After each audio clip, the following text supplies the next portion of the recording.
The opening battle of the Clone Wars was a chaotic and confused engagement on Geonosis. The former Jedi Count Dooku had become the leader of the nascent Confederacy of Independent Systems, aiming to break from the perceived bureaucratic and corrupt rule of the Galactic Republic and Coruscant.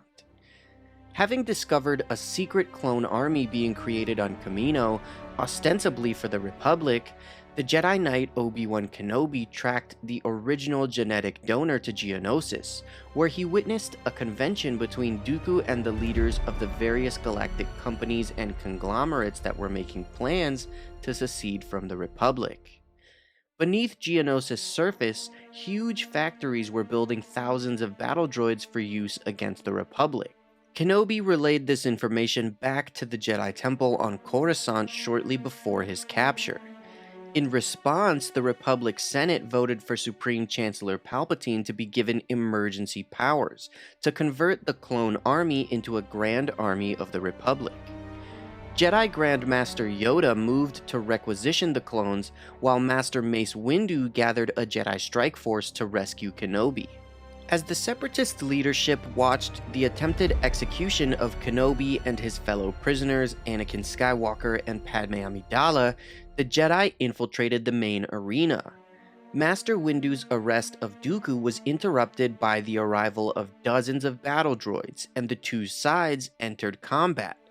The Jedi were on the verge of being overwhelmed when Master Yoda arrived with the clone army to evacuate them from the arena and swing the battle in the Republic's favor. However, this battle would prove to be detrimental to the Jedi Order, dooming them to their destruction 3 years later. The arrival of the Jedi at the arena on Geonosis proved to be the opening move in the Clone Wars. While some of the more than 200 Jedi to arrive on the planet secured their landing site, the majority snuck into the arena during the attempted execution, where they waited for the perfect moment to intervene. Master Mace Windu's move to arrest Count Dooku was the signal for the Jedi to act, and by igniting their lightsabers in the arena stands, they caused chaos among the watching Geonosians.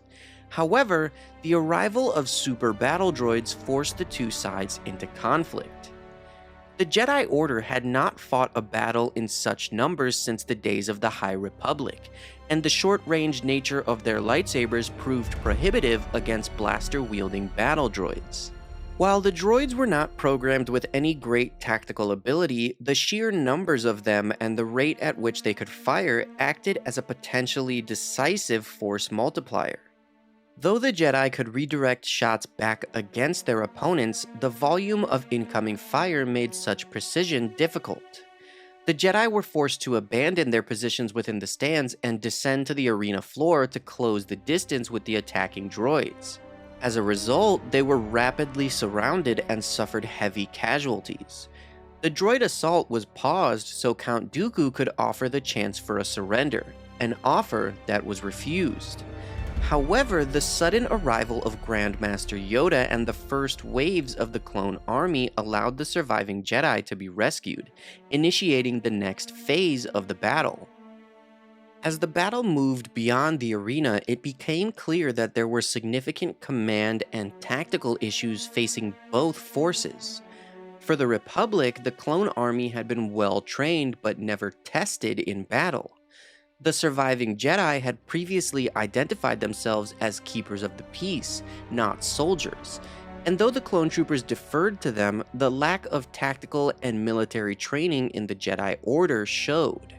Though the clones could outfight the Separatists, every Jedi that was killed in the battle caused further disruption to the Republic command structure and restricted their operations. There still existed two routes to a war-ending victory for the Republic: the destruction of the Separatist battle force either on the ground or while fleeing, or the capture of the main Separatist leaders such as Dooku and Poggle the Lesser. However, neither of these were achieved.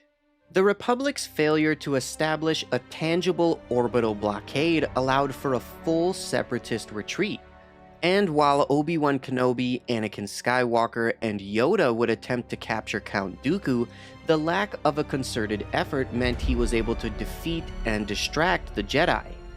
He escaped the planet, taking with him the initial plans for the superweapon that would one day become the Death Star, without the Republic ever knowing those plans had been there. Though the Republic gained control of Geonosis, its perceived strategic significance soon waned. The Republic had achieved an initial victory of sorts in this first battle, but had missed their only opportunity to end the war at a single stroke, and the Jedi Order had suffered tremendous losses. With the Clone Wars being declared, members of the Jedi Order became generals and commanders in the Grand Army of the Republic. However, the loss of so many Jedi on Geonosis greatly depleted their ranks. Of the 215 Jedi that Mace Windu led in his strike force, 187 were killed. As a result, to reinforce the ranks of the Order, many Padawans had their trials skipped and were rushed into knighthood. Ultimately, the losses suffered at Geonosis would greatly weaken the Jedi Order, spreading their ranks thinner and thinner over the next 3 years during the Clone Wars. As more and more Jedi died over the course of the war, they were unable to defend themselves against Order 66 and Operation Nightfall. Thank you guys for watching this video.